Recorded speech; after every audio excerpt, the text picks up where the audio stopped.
Gracias a todos vosotros por estar presentes en esta presentación y siento haber tenido que empezar un poco tarde, espero que me dé tiempo suficiente, pero si no, evidentemente, corto cuando queráis sin ningún problema.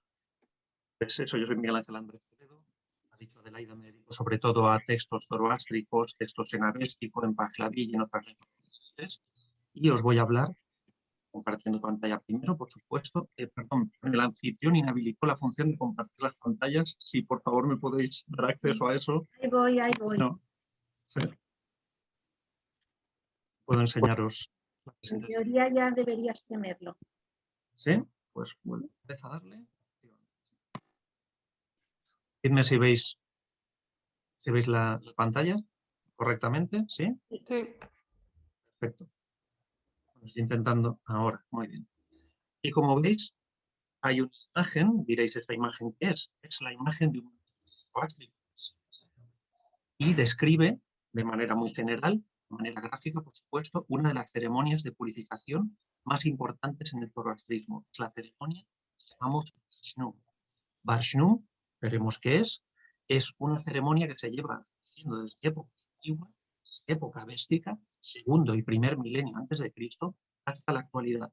Recordemos que el zoroastrismo es una de las pocas religiones indoeuropeas que pervive desde sus inicios hasta época moderna, por lo cual nos permite de manera muy excepcional rastrear toda su evolución religiosa, sus textos, sus principales rituales, desde época antigua hasta la actualidad, y ver qué elementos de ellos han continuado y cuáles han sido modificados en función de diversas circunstancias históricas, religiosas. Yo me voy a centrar en esta ceremonia porque es el motivo eje central de mi proyecto de investigación actual, que como veis se llama Exegesis of the Zoroastrian Varshnum Ceremony in the Videvdat. Veremos qué es el Videvdat también, uno de los textos vésticos más importantes relacionados también con esta ceremonia y otros rituales. Pero en primer lugar, estructuraré mi presentación en generales. En primer lugar, voy a describir brevemente qué es el Varshnum, para aquellos que no sepan evidentemente sobre temas zoroástricos. En segundo lugar, voy a hablar brevemente de las principales fuentes textuales primarias, para pasar después a centrarme en un caso muy concreto, en un problema muy concreto, derivado de la traducción sánscrita de una de esas fuentes, la que llamamos Videvdat. Voy a centrarme en esta presentación en una ceremonia zoroástrica de purificación que llamamos Varshnum. Os voy a decir brevísimamente qué es el Varshnum. Voy a pasar a hablar de las fuentes textuales primarias que lo describen, para después centrarme en un problema muy concreto, que es la traducción sánscrita de uno de esos textos llamado Videvdat, y rastrear una de las posibles innovaciones rituales en esa ceremonia a través de esa traducción sánscrita, con un problema muy específico que es el espacio liminal de esa ceremonia que llamamos Varshnum. Primero, ¿qué es el Varshnum? El Varshnum designa, con una palabra artística, la parte alta casi de la cabeza. ¿Y por qué se usa esta palabra? Esta ceremonia, como decía, es una de las ceremonias de del zoroastrismo y se usa porque empieza purificando la punta de la cabeza hasta el último dedo del pie. Parte a parte del cuerpo se van purificando en un ritual bastante largo y complejo que realizan dos sacerdotes purificadores, llamados por un término técnico en avéstico, que es Dauj Dasria, y en Pahlavi, Josh Dasar. Esta ceremonia tiene lugar durante 9 noches a las que se añade un 10º día, en época antigua y también en la actualidad. Y sobre todo se usa para una persona que ha estado en contacto directo con un cadáver. El cadáver en el zoroastrismo es la fuente más grave de impureza. ¿Alguien tiene el sonido puesto? Si no le importa, cerrar el micrófono para que no haya mezcla de volumen. Perfecto. Continúo. Esta ceremonia está descrita en su texto más antiguo, en el texto avéstico de Videvdat. Significa literalmente la ley para expulsar los demonios. ¿Y por qué se llama Varshnum esta ceremonia? está tomada de una fórmula avéstica que se recita en ese ritual que dice literalmente Ashnum he Bagdanum Ouru Paitihin Choich, que significa literalmente debes asperger primero la parte alta de tu cabeza. Asperger con dos líquidos que se usan para purificar en el ritual. El agua es purificadora en el Zoroastrismo. Al hablar del Barshum, y por supuesto, rastrear todos esos elementos del ritual y las posibles modificaciones que tuvieron lugar en diferentes épocas, debemos en primer lugar conocer las principales fuentes textuales que transmiten esta ceremonia. La primera de las cuales, como os decía, está en avéstico, es el Bidevdat o la ley para expulsar. Ya os decía, fue compuesta probablemente en el primer milenio, quizá un poco antes, pero probablemente en el primer milenio antes de Cristo. Fue ese texto traducido al sasánida, con lo cual nuestra siguiente fuente textual para saber la evolución de esta ceremonia es la traducción pahlaví y también Pazan de ese texto de Bidevdat. ¿Qué es Pazan y qué es pahlaví? Pahlaví es el persa medio que hablaban los sasánidas durante el siglo III, probablemente un poco antes, durante el siglo III después de Cristo, hasta épocas muy posteriores. La dinastía sasánida pertenece al siglo III hasta el siglo VII, pero la lengua pahlaví continuó siendo usada no solo para textos rituales, sino también hasta épocas muy posteriores. La traducción pahlaví de ese texto avéstico también nos transmite información muy importante sobre esa ceremonia y su evolución en época sasánida. Esa traducción en pahlaví se copia con una escritura diferente a la pahlaví, de hecho con una escritura avéstica, pero la lengua es la misma. Eso es lo que conocemos con el nombre de Pazan. Es pahlaví escrito en alfabeto, como a nivel lingüístico son exactamente. En esa época también tenemos una fuente textual muy importante antes sobre el Vashnum, es el llamado Shayist Ne Shayi, totalmente lícito o ilícito, permitido o que está prohibido. Un texto también que incorpora traducciones pahlavíes de textos avésticos, no solo de Bidevdat, sino también de otros textos avésticos en nuestros manuscritos, lo cual es especialmente relevante. Épocas ligeramente posteriores, unos siglos posteriores, también tenemos bastante información sobre el Vashnum, por ejemplo, traducción con comentario pahlaví de ese mismo texto llamado Bidevdat, a veces también llamado Yud Devdat, es exactamente el mismo texto, esas dos designaciones, y también en otros autores que no voy a mencionar uno por uno, los tenéis aquí escritos para no extenderme demasiado. Tigr, Med, Adur Farbay y otros, autoridades de época sasánida y post-sasánida. Posteriormente, en orden cronológico, la traducción sánscrita de ese texto, de Bidevdat. De hecho, aunque esa traducción está transmitida en manuscritos, fueron copiados en el siglo XIX después de Cristo, con grandísima probabilidad es una traducción mucho más antigua. Por eso, en orden cronológico, debería corresponder a partir del siglo XII, un poquito después, pero no mucho después. Ese manuscrito. Inmediatamente posterior, tenemos otras fuentes textuales en otra lengua, en este caso en persa moderno, que van desde el siglo XV hasta el siglo XVIII después de Cristo.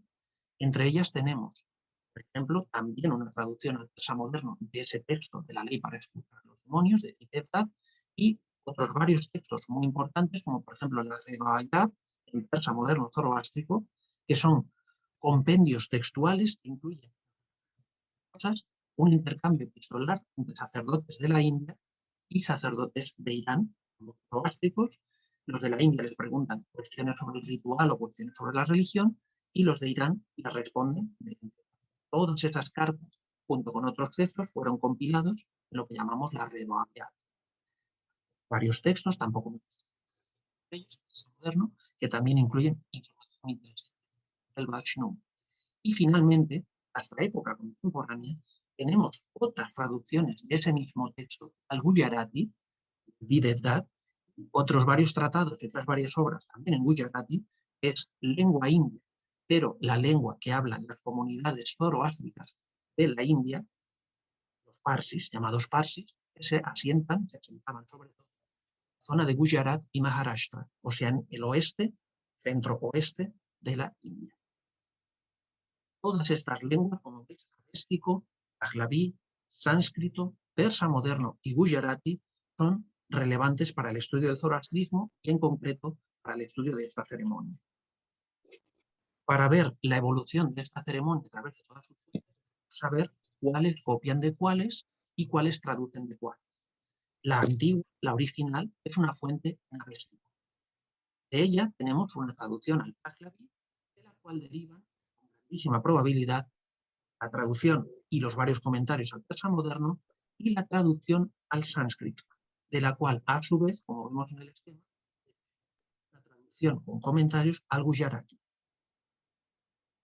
Para que os hagáis una idea, vamos a centrarnos en el de la traducción sánscrita. Los datos textuales tienen relevancia para entender la evolución de la ceremonia y para ello os he puesto simplemente un ejemplo visual de cómo es un manuscrito bastante complejo en este caso, en varias lenguas, de Videvdat 9. El capítulo 9 es uno de los capítulos principales que contiene la descripción del Varshnum.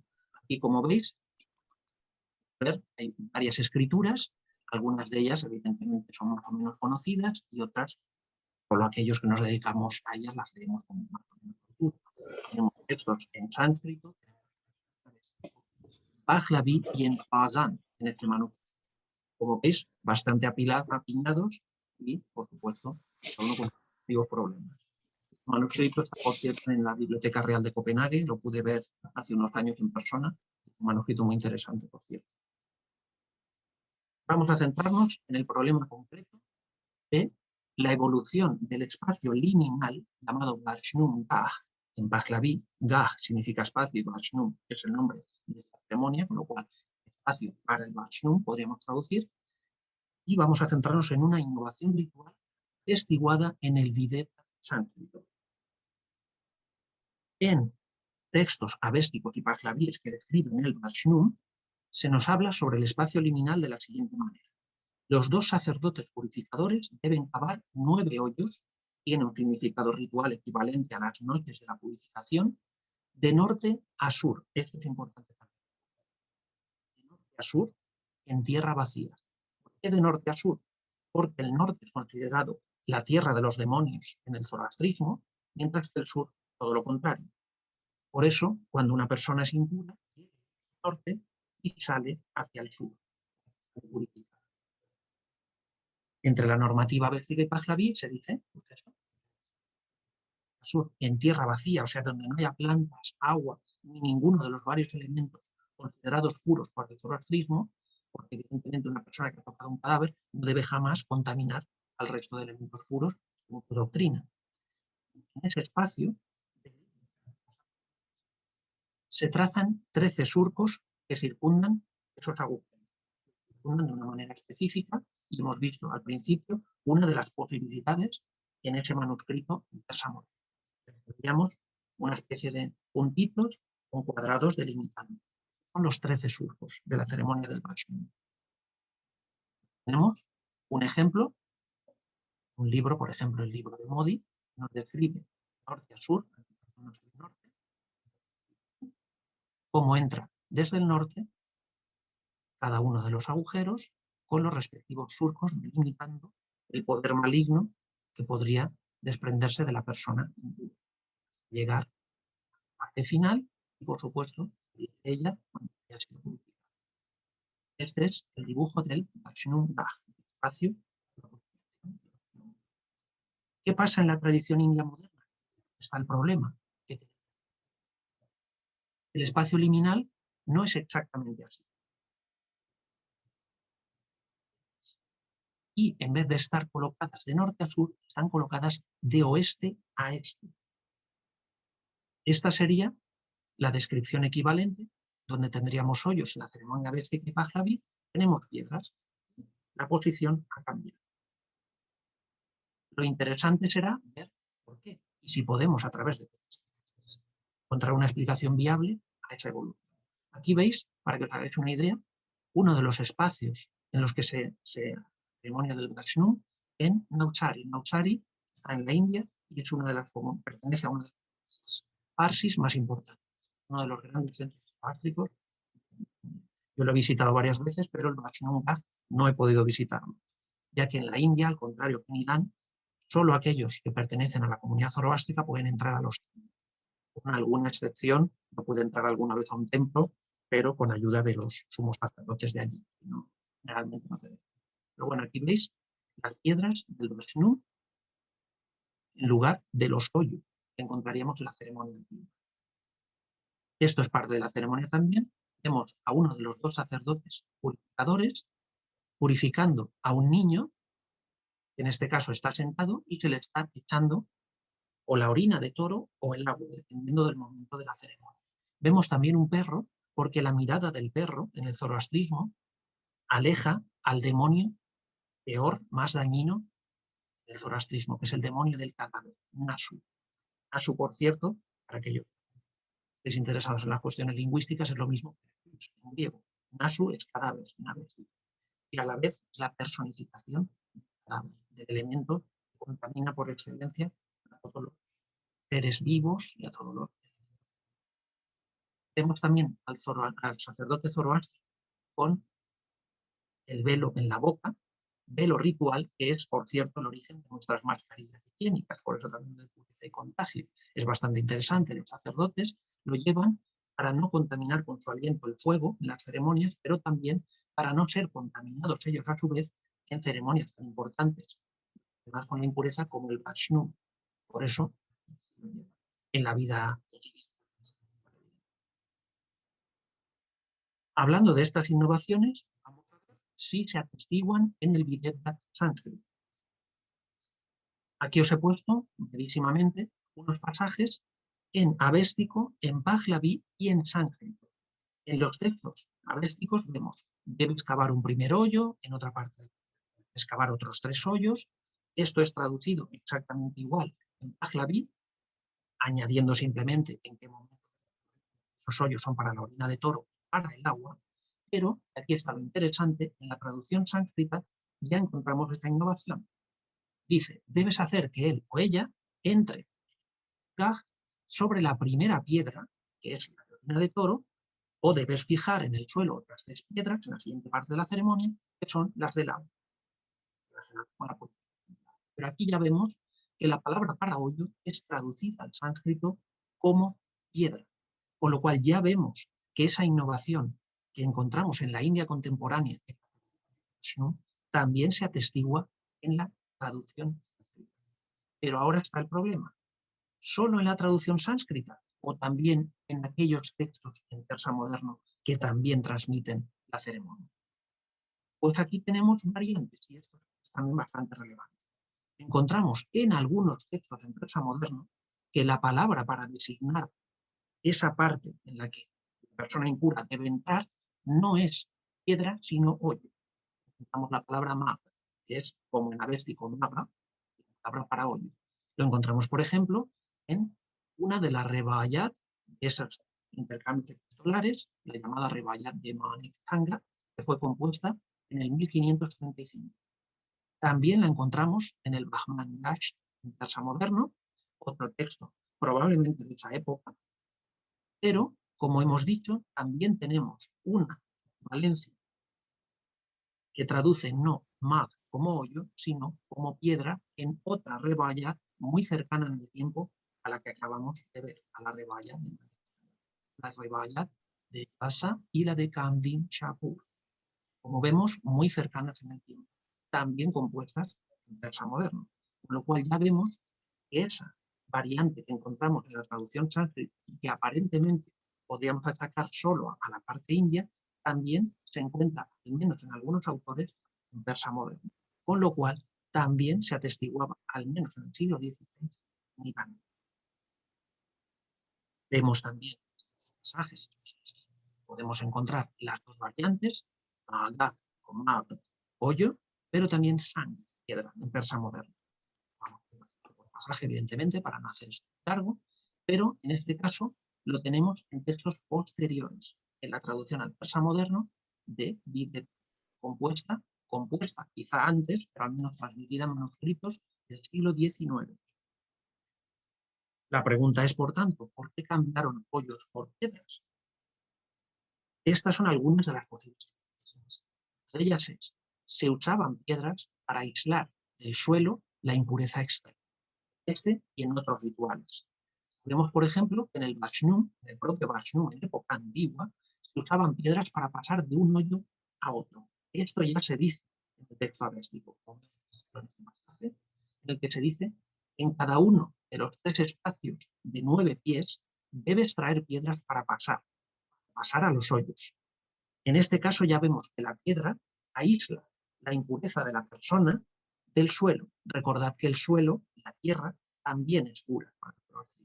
Con lo cual, cualquier cosa que limite el contacto de esa persona tan impura porque ha tocado un cadáver con la tierra es necesario. Vemos, por tanto, que la impureza ya es antigua. También se usaban piedras para aislar del suelo la impureza en otros casos. Por ejemplo, en las famosas torres del silencio, llamadas Dagma. Las torres del silencio son espacios elevados en los que los zoroástricos desde época antigua hasta la actualidad en la India exponían los cadáveres para que los buitres, los animales salvajes, los devoraran.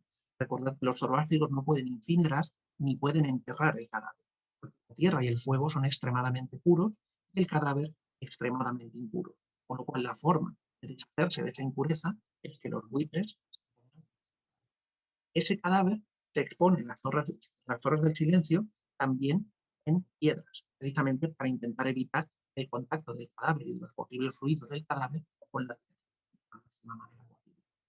También se usan las piedras para separar de la impureza en el caso de las mujeres menstruantes. Cuando una mujer tiene la menstruación, en épocas antiguas se tenía que aislar temporalmente en un espacio llamado Bashtan, el espacio para la menstruación literalmente, y en ese espacio también el suelo estaba recubierto de piedras para evitar que la mujer considerada impura durante esos días contaminara la tierra a través de sangre menstrual o simplemente del contacto con.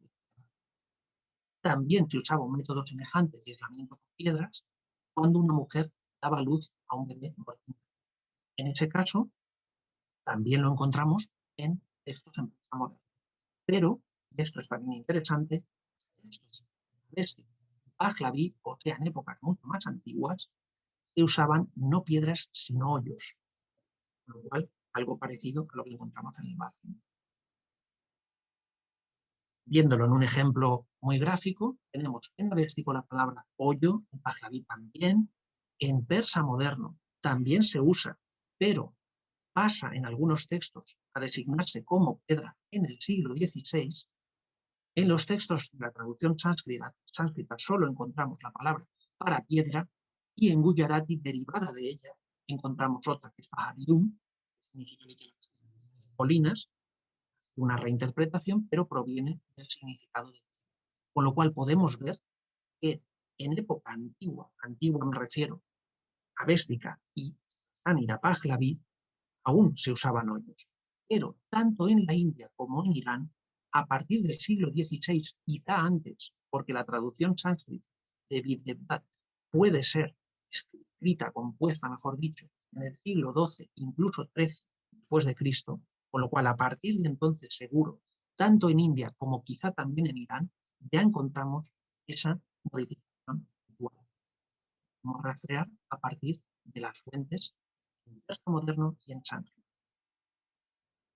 El tema es porque la traducción sánscrita coincide con los textos en persa moderno, pero no con la traducción pahlaví. Si recordáis, la traducción sánscrita deriva directamente de la traducción pahlaví, con lo cual teóricamente deberíamos esperar que concuerde también en los elementos rituales con la traducción pahlaví. Esto no es así por varias posibles razones. No es una cuestión de hay varias posibilidades. Una es que las fuentes en persa moderno y en sánscrito deriven de una tradición pahlaví diferente, no conservada. Sabemos que había varias tradiciones y traducciones pahlavíes de un mismo texto y que no siempre concordaban. Unas eran compuestas por una escuela, otras estaban compuestas por otra. Podría ser el caso de que tanto los textos en persa moderno como los de la traducción pahlaví como los de la traducción sánscrita, derivasen de una traducción pahlavi diferente a la que nosotros conservamos en la gran mayoría de manuscritos. La segunda posibilidad, que esas innovaciones en ambas versiones fueran el resultado de desarrollos paralelos de la ceremonia del Vaishnava, que pueden ser motivados por el uso similar de piedras en diversos contextos relacionados con la pureza, como hemos visto antes. Podría haberse tratado también, en una tercera posibilidad, de una innovación iraní de esta ceremonia del Vaishnava que pasó a la India. Antes, después del siglo XVI, quizá antes, no podemos saberlo. No tenemos textos que nos lo demuestren. Y esto nos lleva, evidentemente, al problema de cuándo se compuso la traducción sánscrita de Peter. Recordemos, está atestiguada en manuscritos del siglo XIX, pero a nivel lingüístico, con gran probabilidad, fue compuesta en el siglo XII, XIII, después. Muchas gracias. La espera y todo el tiempo que hayáis tenido que estar esperando. Muchas gracias. Pues muchísimas